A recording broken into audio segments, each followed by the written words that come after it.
আমরা কোর্সের শুরুতে বলেছিলাম যে আমরা টোটাল 7টা চ্যাপ্টার পড়ব, তার মধ্যে থেকে মিডে আমরা 3টা চ্যাপ্টার অলরেডি পড়েছি, আর বাকি 4টা চ্যাপ্টার আমরা ফাইনালের জন্য রেখেছি। মিডে আমরা শুধুমাত্র থিওরিটিক্যাল আলোচনা করেছিলাম এবং সেখানে কোনো ম্যাথস ছিল না। অ্যাকাউন্টিং মানে কিন্তু ম্যাথস থাকা আবশ্যক অ্যাকাউন্টিংয়ের জন্য আর ফাইন্যান্সের জন্য তাই। তো আমরা চ্যাপ্টার 4-এ ম্যাথ করব, সেটা হচ্ছে টাইম ভ্যালু অফ মানি জিনিসটা কি, এবং এটা যে প্রেজেন্ট ভ্যালু ফিউচার ভ্যালু যেই ফর্মুলাগুলো রয়েছে আমরা বেসিক কিছু ফর্মুলা শিখবো এবং সেখান থেকে কিছু এক্সাম্পল আপনাদের দিব প্র্যাকটিস করার জন্য এবং আমরা ক্লাসে প্র্যাকটিস করাবো। দেন হচ্ছে আমরা কিছু কোয়েশ্চেন্স আপনাদের প্রোভাইড করবো যে এই সিমিলার প্যাটার্নের কোয়েশ্চেন আমাদের ফাইনাল থাকবে বা এগুলো রিয়েল লাইফ সিনারিওতে কাজে লাগে। আচ্ছা, দেন হচ্ছে চ্যাপ্টার 5 আমরা বলছি ইন্ট্রোডাকশন টু ম্যানেজমেন্ট অ্যাকাউন্টিং। এই কোর্সে আমরা দেখবো যে ম্যানেজমেন্ট অ্যাকাউন্টিংটা কী বা ম্যানেজার অ্যাকাউন্টিং আমরা যেই সাবজেক্টের নামে পড়ছি সেটা আসলে কী এবং ম্যানেজারদের আসলে কী দরকার, আসলে আদৌ আমাদের অ্যাকাউন্টিং দরকার আছে কি না বা আপনাদের জন্য অ্যাকাউন্টিং ম্যানেজার অ্যাকাউন্টিং দরকার কি না সেটা আমরা ওই চ্যাপ্টারে দেখবো। দেন থার্ড চ্যাপ্টার আমরা বলছিলাম যে একদম ক্লাসের শুরুতে যে সবচেয়ে ইম্পর্টেন্ট একটা চ্যাপ্টার হচ্ছে টাইম ভ্যালু অফ মানি, আর এই চ্যাপ্টারটা কস্ট কনসেপ্ট, যে কস্টগুলোকে কীভাবে আমরা ক্লাসিফাই করি এবং অ্যাকচুয়ালি কস্টগুলো কি, কস্টের অনেক ধরনের সেপারেশন থাকতে পারে, period cost, sunk cost, opportunity cost, এগুলো নাম এরকম আর অনেক কস্ট থাকতে পারে, ডিরেক্ট ইনডিরেক্ট। তো আমরা এগুলো একটু দেখবো যে আসলে এগুলো কীভাবে আমাদের অ্যাকাউন্টিংয়ে কাজে লাগছে এবং কীভাবে একটা কোম্পানিতে প্রোডাকশনে এই কস্টগুলো ইম্প্যাক্ট ফেলছে। দেন আমরা দেখবো হচ্ছে এবিসি কস্টিং। আমাদের ওয়ার্ল্ড ওয়াইডে যে কোনো ম্যানুফ্যাকচারিং ফার্মে একটা মোস্ট ওয়াইডলি ইউজড কনসেপ্ট হচ্ছে এবিসি কস্টিং করার ক্ষেত্রে এবিসি এবং ট্রেডিশনাল কস্টিংয়ের যে ডিফারেন্স সেটা আমরা দেখবো। এই চ্যাপ্টারগুলোতে আমরা এটা শিখবো। আর ফাইনালি আমরা হচ্ছে ইথিক্স নিয়ে কথা বলবো, বিজনেস ইথিক্স, সিএসআর রিলেটেড কিছু টপিক আমরা এখানে দেখবো। আর কমন কিছু এথিক্যাল ডিলেমা আমাদের সামনে আসে, আপনারা যদি কখনো আপনাদের প্রজেক্ট ম্যানেজার হন তখন আপনাদের সামনে কিছু অ্যাকাউন্টিং রিলেটেড ডিলেমা আসতে পারে, তো সেটা কীভাবে আমরা হ্যান্ডেল করবো সেটা আমরা ওই লাস্ট ক্লাসে আমরা শিখবো। দেখেন আমরা হচ্ছে কোন ক্লাসে কোন ডেটে কোন লেকচারটা পড়াবো সেটা আমি উল্লেখ করেছি এবং লেকচার নাম্বার সহ আমরা এখানে উল্লেখ করে দিয়েছি। CT2 লেখা আছে একটা লেকচার, দেখতে পাচ্ছেন 11 অগস্ট। আমরা ওই ডেটে হচ্ছে চ্যাপ্টার 4 অ্যান্ড চ্যাপ্টার 5-এর উপরে একটা ক্লাস টেস্ট নিব। আপনার চ্যাপ্টার CT1 দিয়েছেন এবং এটা হচ্ছে CT2, এটাও দিতে হবে আপনাদের। যেটা ভালো হবে দুটার মধ্যে যেটা বেস্ট নাম্বার সেটা আমরা হচ্ছে কাউন্ট করবো ফাইনালের জন্য, ঠিক আছে? আর সাব নামে একটা কথা লেখা আছে, দেখছেন 1 সেপ্টেম্বর, এটা কি? Assignment submission. আপনাদের একটা অ্যাসাইনমেন্ট দেওয়া হবে ইন্ডিভিজুয়াল, আপনারা হচ্ছে 1 তারিখে সাবমিট করবেন। আমি আজকে ডিটেলস বলে দিব এবং পোর্টাল আপলোড করে দিব, আপনারা 1 তারিখে সাবমিট করবেন। তার মানে কতদিন পাচ্ছেন আজকে থেকে? আজকে হচ্ছে 14 জুলাই, তার কতদিন? 1 মাসের বেশি, 1.5 মাস অলমোস্ট। তাহলে 1.5 মাসের মধ্যে এটা কমপ্লিট করে সাবমিট করতে হবে, ঠিক আছে? কাজটা আমি একটু পরে দেখিয়ে দিচ্ছি। লেট সাবমিশন করবেন না, লেট সাবমিশনের জন্য কী হবে সেটাও আমি দেখাচ্ছি। আচ্ছা, এটা হচ্ছে আমাদের কোর্স শিডিউল। এটা নিয়ে কারো কোনো কথা আছে? ঠিক আছে, আমরা তাহলে প্রেজেন্টেশনের ইনস্ট্রাকশনগুলো দেখি। আপনাদেরকে তো এটা আমি দিয়েছিলাম যে টপিকসগুলো কী হবে, সেখান থেকে আপনারা সিলেক্ট করেছেন। আমরা একটু ইনস্ট্রাকশনে দেখি যে কী ইনস্ট্রাকশন বলা আছে। স্লাইড আপনারা যে কয়টা ইচ্ছা বানাতে পারেন, কোনো অসুবিধা নেই। আপনাদের টাইম হচ্ছে 10 থেকে 15 মিনিটস, এর মধ্যে আপনারা 5 জনকে প্রেজেন্ট করতে হবে। দ্যাট মিনস পার পারসন হচ্ছে 2 মিনিটস, 2 থেকে 3 মিনিটস ম্যাক্সিমাম, এর বেশি না। আপনাদের টোটাল গ্রুপের প্রেজেন্টেশন হবে হচ্ছে 15 মিনিটসের বেশি হবে না, 10 মিনিটস মিনিমাম, 15 হচ্ছে ম্যাক্সিমাম। দেন আমরা বলছি 5 মিনিটস ফর Q&A সেশন। যদি আমরা টাইম পাই দেন হচ্ছে আইদার আমি কোয়েশ্চেন করবো অথবা অডিয়েন্সে যারা থাকবে তাদের কোনো কোয়েশ্চেন থাকলে তারা কোয়েশ্চেন করবে। আর every student must present in English, এটা তো সবাই আমরা জানি যে ইংলিশে আমাদের প্রেজেন্ট করতে হবে। আর ফর্মাল অ্যাটায়ার হচ্ছে ভালো, অ্যাপ্রিসিয়েটেড যদি ফর্মাল অ্যাটায়ার নিয়ে আসেন, উচিত আসা। ফর্মাল অ্যাটায়ার অর্থাৎ হচ্ছে ফর্মাল ড্রেস করে আসা উচিত আর কি প্রেজেন্টেশনের সময় যারা প্রেজেন্ট করবেন। আর প্রেজেন্টেশন আপনার হচ্ছে ফ্রাইডেতে দিবেন, আমাকে হচ্ছে থার্সডেতে সাবমিট করবেন। আমার মেইলে থার্সডেতে আপনারা আমাকে আপনাদের স্লাইডটা ইমেল করে দিবেন, ঠিক আছে? যে গ্রুপ প্রেজেন্ট করবে তারা তার আগের দিন থার্সডেতে আমাকে মেল করবে যেন আমি এটা একটু স্টাডি করে আসতে পারি। আচ্ছা, দেন লাস্ট পয়েন্টটা পড়েন যে আপনারা যে কোনো AI টুলস ইউজ করতে পারেন প্রেজেন্টেশনের কন্টেন্ট ক্রিয়েট করতে, যে কোনো ধরনের AI টুলস ইউজ করতে পারেন। তবে ইউজ করলেও আপনাদের তো এটা পড়তে হচ্ছে, আপনাদের তো ক্লাসে শুধুমাত্র রিডিং পড়তে পারবেন না, আপনাকে তো বুঝাইতে হবে আপনি কী বলছেন। আচ্ছা, আরেকটা পয়েন্ট দেখেন, নো রেস্ট্রিকশনস অন স্লাইড কয়টা বানাবেন, 100টা বানাতে পারেন, কোনো অসুবিধা নাই, but the time is restricted two only 15 minutes, 15 মিনিটের বেশি যেন না হয়। Taking more than 50 minutes will have a negative impact on the marking. 15 মিনিটের বেশি যদি নেন তাহলে তাতে আপনাদের মার্কিংয়ের উপর একটা নেগেটিভ ইম্প্যাক্ট থাকবে। এটা হচ্ছে একটা আপনার ইনস্ট্রাকশনের মতো যে আমি আপনাকে একটা চ্যালেঞ্জ দিচ্ছি, আপনার চ্যালেঞ্জটাকে কতটুকু সাকসেসফুলি মোকাবেলা করতে পারছেন সেটা। লিমিটটা খেয়াল করেন, 2000 থেকে 2500 কয় পেজ হবে ওয়ার্ডে লিখলে? 3 থেকে 4 থেকে 5 পেজের বেশি না, যদি আপনি 2000 থেকে 2500 ওয়ার্ডের মধ্যে লেখেন, ঠিক আছে, খুব বেশি না।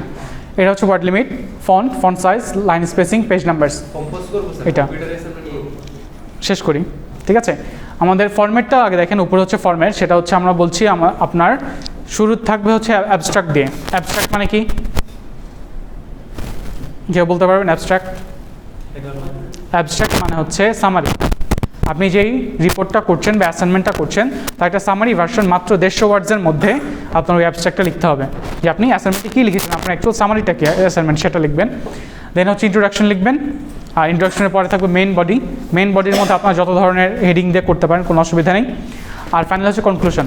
এই 4টা পার্ট মাস্ট মেনটেন করবেন, অ্যাবস্ট্রাক্ট, ইন্ট্রোডাকশন, দেন হচ্ছে মেইন বডির মধ্যে যা হেডিং দেন কোনো অসুবিধা নেই, আর একটা হচ্ছে কনক্লুশন। এই 4টা। দেন বলছি যে আপনারা যেখান থেকে কপি করছেন বা প্যারাফ্রেজ করে লিখছেন বা যেখান থেকে ডাটা নিয়ে লিখছেন সেখানকে একটা রেফারেন্স দিতে। আপনি যদি রেফারেন্সের সাথে পরিচয় না থাকেন বা পরিচিত না হন তাহলে আপনার কষ্ট করে একটু ইউটিউবে দেখে নেবেন যে রেফারেন্সিং কীভাবে করে। রেফারেন্সিংয়ের জন্য আলাদা কোনো মার্কস নেই, তবে যদি করতে পারেন বোনাস থাকবে, ঠিক আছে। জি, হ্যাঁ, মাল্টিপল সোর্স আপনার রেফারেন্স দিবেন, কোনো অসুবিধা নেই। তো সেটা কি আবার আলাদা করে যে এই অংশটুকু এই সোর্স থেকে এই অংশটা এভাবে দিতে হবে নাকি? ইনটেক্সটে আমরা রেফারেন্স দিই, রেফারেন্স অনেকগুলো সিস্টেম রয়েছে। আপনারা চাইলে, যেহেতু আপনার জন্য ডিফিকাল্ট হয়ে যেতে পারে, আপনারা যেখান থেকে নিয়েছেন সোর্সটা শুধু উল্লেখ করে দিবেন, ঠিক আছে, নিচের সোর্সটা উল্লেখ করে দিবেন, তাহলেই হবে। আচ্ছা, এখন বিষয়টা হচ্ছে যে আমি যে ফরম্যাটটা দিচ্ছি এটা কিন্তু হচ্ছে report format or assignment format. আমি প্রেফার করি হচ্ছে পার্সোনালি রিসার্চ ফরম্যাটে লেখা। যে কোনো অ্যাসাইনমেন্ট আপনি যখন করবেন রিসার্চ ফরম্যাটে লিখলে জিনিসটা আরও বেশি পরিমাণে অ্যাকসেপ্টেবিলিটি ভালো হয়। আচ্ছা, যেহেতু আপনারা রিসার্চের সাথে পরিচিত, আগে কি আপনারা পরিচিত রিসার্চের সাথে বা রিসার্চ কখনো করেছেন? খুব একটা না। যেহেতু করেন নাই সেহেতু আমি এটা রিপোর্ট ফরম্যাটই দিয়েছি, আপনার রিপোর্ট করবেন, রিসার্চের দরকার নেই। করতে পারলে ভালো, বাট না করতে পারলে কোনো অসুবিধা নেই, আপনারা হচ্ছে রিপোর্ট ফরম্যাটে করবেন। আর অ্যাপেন্ডিক্স যেটা করেছি সেটা হচ্ছে আপনার অ্যাপেন্ডিক্সে ওয়ার্ড কাউন্ট, আপনারা ফাইনালি টোটাল ওয়ার্ড কাউন্ট কত হচ্ছে 2000 থেকে 2500-র মধ্যে আপনারা ওয়ার্ড কাউন্ট দেবেন, টোটাল কথা সেটা উল্লেখ করবেন, যেটা বাদ দিয়ে টাইটেল, টেবিল এবং ফিগার যেগুলো দিবেন সেগুলো বাদ দিয়ে শুধুমাত্র ওয়ার্ড কাউন্ট কতটুকু হচ্ছে সেটা উল্লেখ করবেন। আর যদি নেসেসারি কোনো টেবিল দরকার সেটা আপনারা অ্যাপেন্ডিক্সে দিয়ে দিলেন, বা টুলস যদি কিছু ইউজ করেন সেগুলো আপনারা অ্যাপেন্ডিক্সে উল্লেখ করবেন। গেল এইটা। দেন এখানে দেখেন বলছি using references is appreciated and will carry bonus marks, কারণ এটা আপনাদের জন্য একটা বেনিফিট। যিনি পারেন তার জন্য এটা হচ্ছে প্লাস পয়েন্ট। তো যিনি পারেন তিনি এটা শো অফ করবেন যে আমি পারছি, আমি দেখাচ্ছি, ঠিক আছে। আর যিনি পারছেন না তিনি শিখে নেবেন, এটা আপনার আজীবন কাজে লাগতে পারে। দেন দেখেন কিছু টুলসের নাম উল্লেখ করেছি, যে allowed tools, AI tools use করতে পারবেন আপনার অ্যাসাইনমেন্ট করতে গিয়ে। চ্যাট জিপিটি একটা কমন এখন আমাদের ইউজ করার জন্য বলছি, ওটা শেষে বলি, হ্যাঁ আমরা শেষ করে তারপর বলছি। আচ্ছা, এআই টুলস ইউজ করতে পারেন চ্যাট জিপিটি কন্টেন্ট ক্রিয়েটের জন্য, বা কন্টেন্টস আপনি কী লিখবেন সেটা ফাইন্ড আউট করার জন্য আপনি চ্যাট জিপিটি সার্চ করতে পারেন। আমরা গুগলে যেরকম সার্চ করি চ্যাট জিপিটি সিমিলার, কমান্ডটা লিখে দেবেন, ও হচ্ছে আপনাকে কন্টেন্টসগুলো দিয়ে দিবে, সেখান থেকে আপনারা নিয়ে লিখতে পারেন, কোনো অসুবিধা নেই, কিন্তু উল্লেখ করে দেবেন লাস্টে যে আমি চ্যাট জিপিটি ইউজ করেছি, ঠিক আছে। আর দেন হচ্ছে আমরা বলছি প্যারাফ্রেজিং টুল। প্যারাফ্রেজ কী কেউ বলতে পারবেন? আচ্ছা, প্যারাফ্রেজিংটা হচ্ছে আমি কোনো একটা ওয়েবসাইট থেকে একটা প্যারা কপি করলাম, কপি করে আমার ওয়ার্ডে আমি ডিরেক্ট পেস্ট না করে সফটওয়্যারের মাধ্যমে লেখাটাকে একটু চেঞ্জ করে দেন আমার ইসেতে পেস্ট করলাম। জিনিসটাকে বুঝতে পারছি? দেখেন আমি বলছি মাই নেম ইজ ফাহিমুল ইসলাম, এটা আমার কথা। আপনি বললেন না, আপনি বলবেন যে হিজ নেম ইজ ফাহিমুল ইসলাম, এইটা আপনি চেঞ্জ করে দিলেন। এই চেঞ্জ করাটা কি আমরা প্যারাফ্রেজিং বলি। ঠিক আছে, কোনো একটা কথাকে নিজের মতো করে বলাটাই হচ্ছে প্যারাফ্রেজ। তো প্যারাফ্রেজিং এখন অনেক সফটওয়্যার আমাদের কাছে অ্যাভেলেবল আছে, ফ্রি, সবগুলো আছে ফ্রি ভার্সন। তো আপনি যখন কোনো একটা কিছু কপি করে সফটওয়্যারে পেস্ট করবেন এবং প্যারাফ্রেজ সিলেক্ট করবেন, তখন অটোমেটিক্যালি ও কথাটাকে চেঞ্জ করে সুন্দর একটা ভাষায় চেঞ্জ করে দেবে। তখন ওইটাকে কপি করে আপনি আপনার কপিতে পেস্ট করলেন, তাহলে লেখাটা একদম হুবহু কপি হলো না, নকল হলো না, আপনার মতো করে সফটওয়্যার দেখতে চেঞ্জ করে দিলেন। ঠিক আছে, এটাও এআই টুলস। ঠিক আছে, এটা হচ্ছে প্যারাফ্রেজিংয়ের জন্য, চাইলে ইউজ করতে পারেন, না চাইলে কোনো অসুবিধা নেই। দেন আমরা বলছি গ্রামার চেক করার জন্য গ্রামারলি, এটাও ফ্রি ভার্সন। যদি গ্রামারে আপনি ভুল চেক করতে চান তাহলে হচ্ছে এটা হচ্ছে গ্রামারলিতে আপনি চেক করতে পারেন। এখানে দেখেন সাবমিশন ডেট দিচ্ছি 6 সেপ্টেম্বর, এটা চেঞ্জ হবে হচ্ছে 1 সেপ্টেম্বর। আমাদের 1 সেপ্টেম্বর ক্লাস আছে, 6 সেপ্টেম্বর ক্লাস নেই, 1 সেপ্টেম্বর হচ্ছে আপনারা সাবমিট করবেন। এখন কথা হলো যে হাতে লিখে দিব নাকি হার্ড কপি, সফট কপি দিব নাকি ওয়ার্ডে লিখবো, তাই না? হাতে লিখলে সুবিধা বেশি হয়, সুবিধা হয়। আচ্ছা, আমি যেটা সি সেকশনে বলেছি আপনাদেরও বলছি সেম কথা, সেটা হচ্ছে আপনারা ওয়ার্ডে করবেন, আপনারা অ্যাসাইনমেন্টটা ওয়ার্ডে করবেন। ওয়ার্ডে করে সফট কপিটা আমি আপনাকে একটা ফর্ম দিব, সেই ফর্মে আপলোড করে দিবেন সফট কপি, আর 1 তারিখে ক্লাসে হার্ড কপিটা নিয়ে আসবেন। ঠিক আছে, হার্ড কপিটা কেন?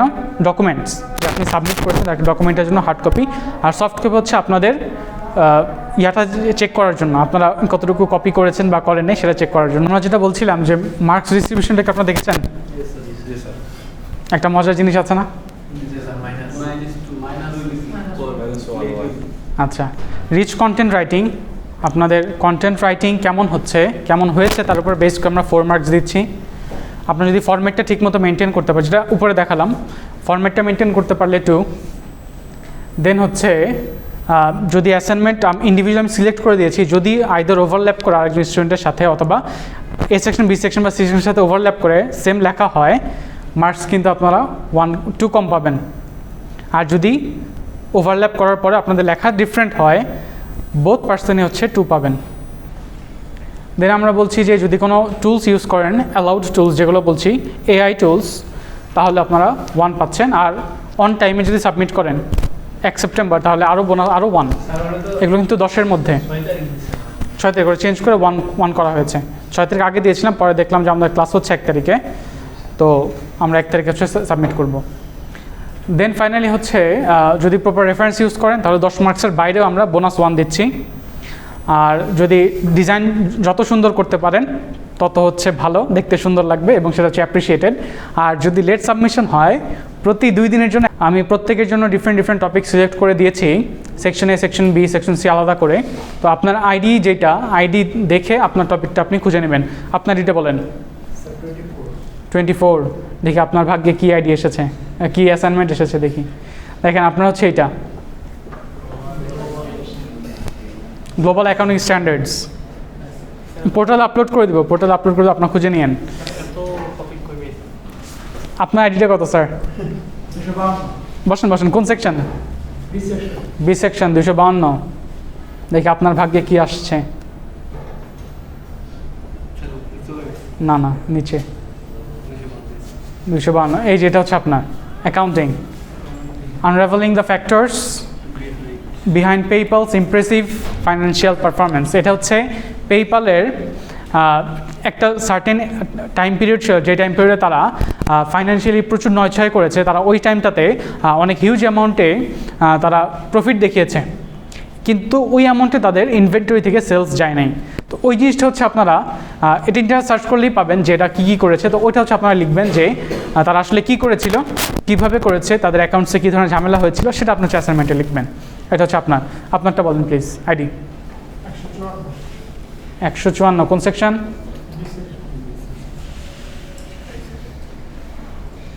এটা হচ্ছে আপনার global accounting standards achieving consistency. ওনারটা সেম, ওনারা আপনার সেম। তো এখন যদি আপনাদের লেখা মিলে যায়, নাম্বার কিন্তু 2 মার্কস থাকবে না। যদি লেখা ডিফারেন্ট হয় দেন ফাইন, আপনার 2-তে 2 পাচ্ছেন। অবশ্যই নাম্বার তো 10 মার্কসে ফ্রিতে দিচ্ছি না, ঠিক আছে? আচ্ছা, এটা আমি হচ্ছে এটা পোর্টালে একটু পরে আপলোড করে দেবো, আপনারা দেখে নেবেন আপনার আইডি কোনটা, আপনার টপিক কী দেখে নেবেন, এবং সার্চ করলে, অনলাইন সার্চ করলে আপনারা ইজিলি টপিকসগুলো পাবেন। আর টপিকসগুলো অনলাইন থেকেই নেওয়া, ঠিক আছে, আমি নিজে বানাই নাই, এগুলো অনলাইন থেকে নেওয়া। আপনি যদি ChatGPT ইউজ করেন, টপিকসগুলো কন্টেন্টসগুলো আপনারা ইজিলি পেয়ে যাবেন এবং সেখান থেকে গুগলে সার্চ করে করে আপনারা কাজগুলো করতে পারেন। ঠিক আছে, এটা হচ্ছে আমাদের অ্যাসাইনমেন্ট। এখন দেখেন একদম সিম্পল কভার পেজ, সিম্পলের মধ্যে গর্জিয়াস, সিম্পল মধ্যে সিম্পলি গর্জিয়াস পেজ দিয়া সিম্পল তো সিম্পল দেখতে পাচ্ছেন এটা স্ট্যান্ডার্ড একদম সিম্পলের মধ্যে। পোর্টালে দিয়ে দিন একটা স্যাম্পল দিয়ে দিব আমি, একদম সিম্পলের মধ্যে। এটা হচ্ছে আপনার ফাইল, টপিক লিখবেন, আমার ডিটেলসটা লিখবেন, দেন হচ্ছে লিখবেন আপনার ডিটেলসটা, সাবমিশন ডেট, আর উপরে যে টপিক জায়গা ওখানে হচ্ছে আপনি যে টপিক নিয়ে অ্যাসাইনমেন্ট করছেন সেটা টপিকটা লিখবেন, শেষ, একদম সিম্পল। এবার একটু রিফাইন্ড দেখেন,